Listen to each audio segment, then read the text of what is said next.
श्री गुरु चरण सरोज रज निज मन मुकुर सुधारि।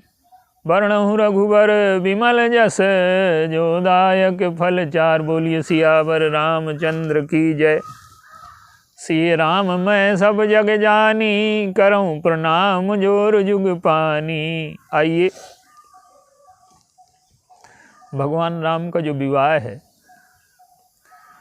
उसमें श्री जनक जी की प्रतिज्ञा क्या है। जनक जी महाराज प्रतिज्ञा करते हैं कि जो इस धनुष को तोड़ देगा उसके साथ मेरी कन्या का विवाह होगा। जनक जी विदेह हैं और सीता जी से जो उनका संबंध है पुत्री और पिता का, वो भावनात्मक संबंध है। और विदेह का अर्थ है देह की वृत्तियों को जिसने जीत लिया है और देह की वृत्तियों से ऊपर उठ गया है। देह की वृत्तियां जो हैं काम क्रोध लोभ आदि, इनसे जो इन प्रवृत्तियों से जो ऊपर उठा हुआ है वो विदेह है। तो महाराज जनक जी की जो प्रतिज्ञा है वो ये है कि जो धनुष को तोड़ेगा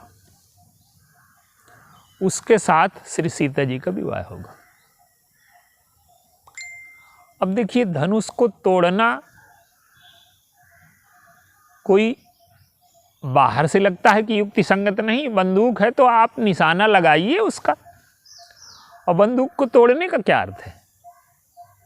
धनुष से निशाना लगा लिया जाए, जैसे द्रुपद की प्रतिज्ञा है। द्रुपद प्रतिज्ञा करते हैं कि जो लक्ष्य भेद देगा उसके साथ मेरी पुत्री का विवाह होगा। तो ये भगवान राम का जो विवाह है ये तात्विक विवाह का एक स्वरूप, व्यवहारिक भी है, भावनात्मक भी है और तात्विक स्वरूप है इसका। जीव को अपने जीवन के लक्ष्य को प्राप्त करना है और ईश्वर का कोई लक्ष्य है क्या, उसे कुछ प्राप्तव्य है क्या जीवन में। वो अवतार लेता है केवल लीला के लिए, तो उसे कुछ प्राप्त करना है क्या। तो जनक जी ये प्रतिज्ञा करते हैं कि जो धनुष को तोड़ेगा, धनुष को तोड़ने का अर्थ है जो अहम का खंडन कर देगा। जब मैं था तब हरि नहीं, जब हरि है मैं नाही। तो मैं का खंडन, ये धनुष है भगवान शंकर का। और भगवान शंकर कौन है? जिन्होंने त्रिपुरासुर को जीता। और त्रिपुरासुर कौन है? हमारा मन, जो कभी काम के नगर में, कभी क्रोध के नगर में, कभी लोभ के नगर में। त्रिपुरासुर 3 नगरों में रहता है, चांदी का, सोने का, लोहे का। इन 3 नगरों में रहने वाले मन को जो जीत करके, भगवान शंकर के अहम की सबसे बड़ी विशेषता क्या है कि उन्होंने मन को जीत लिया, त्रिपुरासुर को जीत करके, और उस धनुष का विसर्जन कर दिया, जनक को दे दिया। माने मैं काम क्रोध लोभ का विजेता हूं। पहले काम क्रोध लोभ को जीत लीजिए और इसके बाद मैं काम क्रोध लोभ का विजेता हूं, इस वृत्ति को भी समाप्त कर दीजिए। अगर काम क्रोध लोभ के विजेता होने की वृत्ति बनी रही तो मैं तो बना ही रहा। तो भगवान शंकर इस वृत्ति का भी त्याग कर देते हैं कि मैं काम क्रोध लोभ का विजेता हूं। तो ईश्वर और भक्ति का मिलन हमारे जीवन में तब होगा जब हमारे जीवन से अहम अनुपस्थित हो जाए। और सीता जी कौन है? सीता जी ने बाएं हाथ से उस धनुष को उठा लिया। सीता जी तो महाशक्ति हैं। भगवान शंकर संहार का कार्य करते हैं और महाशक्ति सृजन श्रृंगार पालन सब करती हैं। तो सीता जी के लिए वो बाएं हाथ का खेल है। लेकिन जनक जी की महानता क्या है? जनक जी को पता लग गया कि ये महाशक्ति हमारे घर में आ चुकी हैं, जिसे हजारों योद्धा मिल करके उठाते हैं, उसे लीपते हुए सीता जी ने बाएं हाथ से उठा लिया। जनक जी आश्चर्यचकित हैं कि इसके नीचे कौन लीप गया। तो सीता जी से पूछा कि ये किसने लीपा। तो उन्होंने फिर उठा करके बता दिया कि ऐसे ऐसे हटा करके हमने ऐसे। जनक जी आश्चर्यचकित हो गए। और जनक जी की महानता क्या है, उन्होंने पहचान लिया कि ये महाशक्ति है, ये महालक्ष्मी है। देखिए सीता जी शांति भी हैं, शक्ति भी हैं, लक्ष्मी भी हैं, उनके हजारों स्वरूप हैं।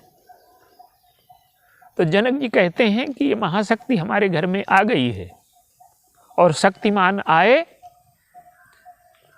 और वो धनुष का खंडन करके, माने कहने का अर्थ है कि भक्ति की प्राप्ति होगी जब मैं मिट जाएगा, शक्ति की प्राप्ति होगी जब कर्तव्य मिट जाएगा। तो ये जो जनक जी की प्रतिज्ञा है ये जीव के लिए बहुत आवश्यक है। अब देखिए उस प्रतिज्ञा का परिणाम क्या हुआ। जनक जी ने चुनौती रख दी, कीरति विजय वीरता त्रिभुवन जय समेत वैदेही।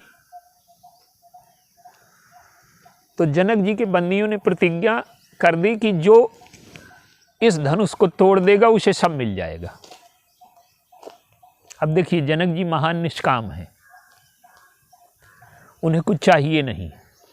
हमें शक्ति मिल जाए, संपत्ति मिल जाए तो हम चाहते हैं कि इस पर हमारा कब्जा बना रहे।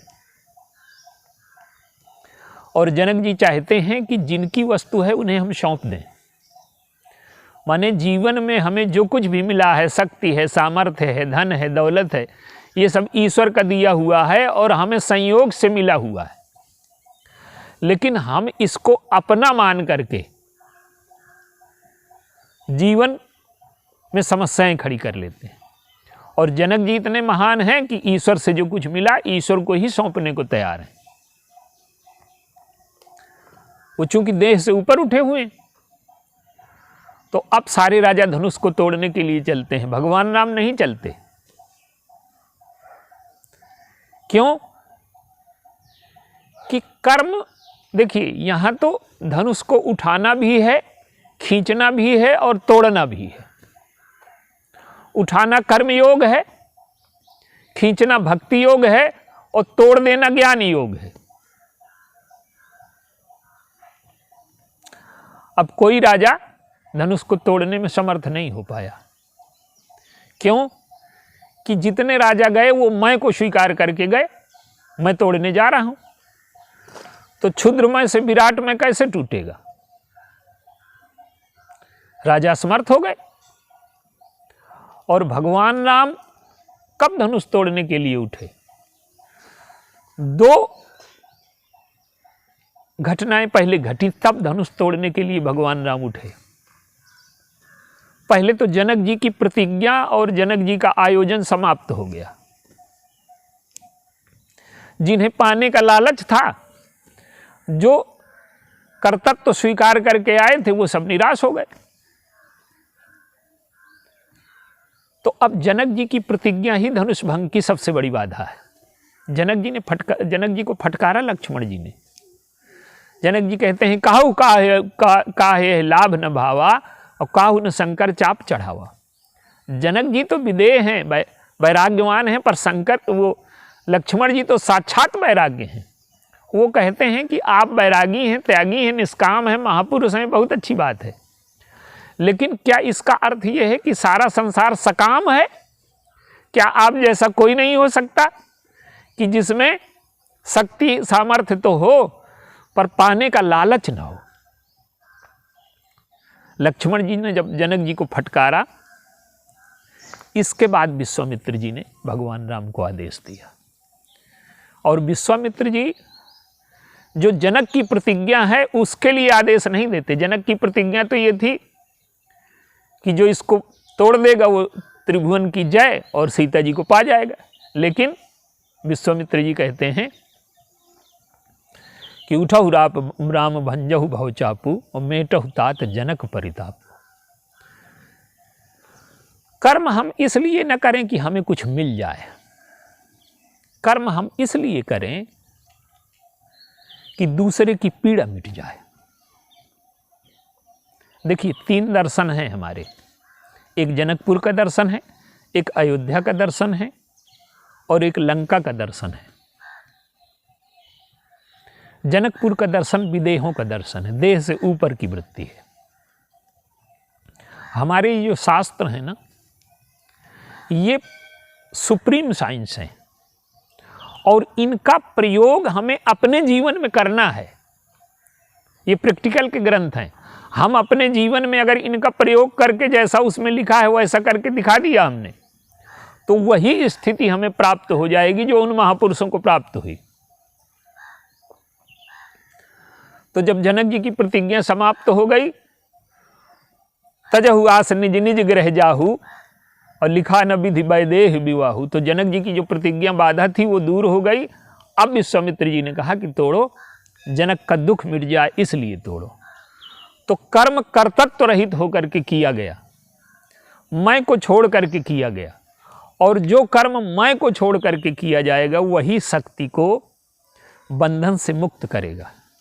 रावण क्या है? अब जनक जी की और रावण की सोच में अंतर क्या है? जनक जी भी योगी हैं और रावण भी योगी है पर कुयोगी है। जनक जी की मान्यता ये है कि शक्ति शक्तिमान की है, और रावण की मान्यता है कि जिसके पास शक्ति है वही शक्तिमान है। रावण कलबल छल करके सीता जी का हरण करके ले जाता है। मंदोदरी ने कहा कि तुम हरण करके तो ले आए, तुम्हारे पास तो समय था, तुम धनुष तोड़ करके ले आते। तो रावण कहता है कि मैंने जब कैलाश को उठा लिया शंकर जी के समेत, तो क्या मैं धनुष न तोड़ पाता? वक्तत्व कला में निपुण है वो। उसने कहा कि शंकर जी का धनुष उठाना होता तो मैं उठा लेता, तोड़ने की प्रतिज्ञा थी इसलिए मैं गुरु की चीज तोड़ थोड़ा सकता हूं। और अंगद ने अवसर दे दिया कि चलो, जनकपुर में तोड़ना था, यहां तो बंदर का पैर है और इसको तोड़ना नहीं, इसे उठाना भर है, और अगर तुम उठा दो तो सीता को मैं हार गया। जो मम चरण सकस सठितारी, और फिर ही राम सीता मैं हारी। सीता जी को 2 बार दांव में लगाया गया, एक जनक जी ने और एक अंगद ने, लेकिन रावण नहीं उठा पाया। क्यों? गोस्वामी जी कहते हैं कि पुरुष कुयोगी जिम उर्गारी, मोह बिटप नहीं सके उपारी। रावण कुयोगी है, सीता जी को भगवान राम से अलग करके पाना चाहता है, और जो सीता जी को भगवान राम के से अलग करके पाना चाहता है वो जीवन में कभी सुख शांति और आनंद का अनुभव नहीं कर सकता। रावण के पास सब कुछ है और सीता जी लंका गई तो सब कुछ चला गया उसका। तो हम जब ईश्वर से अलग होकर के किसी वस्तु को पाना चाहेंगे तो हमारे जीवन में सीता जी सुख शांति भक्ति सब हैं वो, लेकिन लंका गई तो सीता जी का स्वरूप वो नहीं रह गया, सीता जी का स्वरूप बदल गया। राका रजनी भगति तव राम नाम सोई सोम, वो तो पूर्णिमा की रात्रि है, लेकिन जब लंका पहुंची तो मंदोदरी कहती है काल रात निश्चर कुल केरी, और जय सीता पर प्रीति घनेरी। राम नाम के चंद्रमा को अगर हटा दिया जाए पूर्णिमा की रात्रि से तो वो काल रात्रि अमावस की रात्रि बन जाती है। तो लंका में राम से अलग करके ले आया रावण, इसलिए लंका के लिए वो काल रात्रि बन गई। तो सीता जी और भगवान राम ये दोनों एक साथ रहते हैं। सीता जी हैं शांति और भगवान राम है सुख। तो सुख और शांति जीवन में तभी मिलेंगे जब ये दोनों मिल जाएं। तो जनक जी की जो प्रतिज्ञा है वो अत्यंत उच्च स्तर की बात है और इसे समझ पाना थोड़ा कठिन है। जैसे द्रुपद की प्रतिज्ञा तो समझ में आती है। द्रुपद कौन है? क्रोधी, प्रतिक्रियावादी, हिंसक, और उनका जो यज्ञ है वो बदले का यज्ञ है। वो द्रोण को मारने के लिए पुत्र पैदा करना चाहते हैं। तो जनक जी और द्रुपद की पृष्ठभूमि में बहुत अंतर है। अर्जुन की और भगवान राम, अर्जुन है नर और भगवान राम है नारायण। तो नारायण की प्रतीक्षा लक्ष्य भेद में नहीं है, नारायण को कुछ पाना नहीं है, उनके जीवन का कोई लक्ष्य नहीं है। सीता जी उनसे अलग हैं ही नहीं। गिरारथ जल बीच सम कहियत भिन्न न भिन्न, बंदौ सीताराम पद जिन्हि परम प्रिय खिन्न।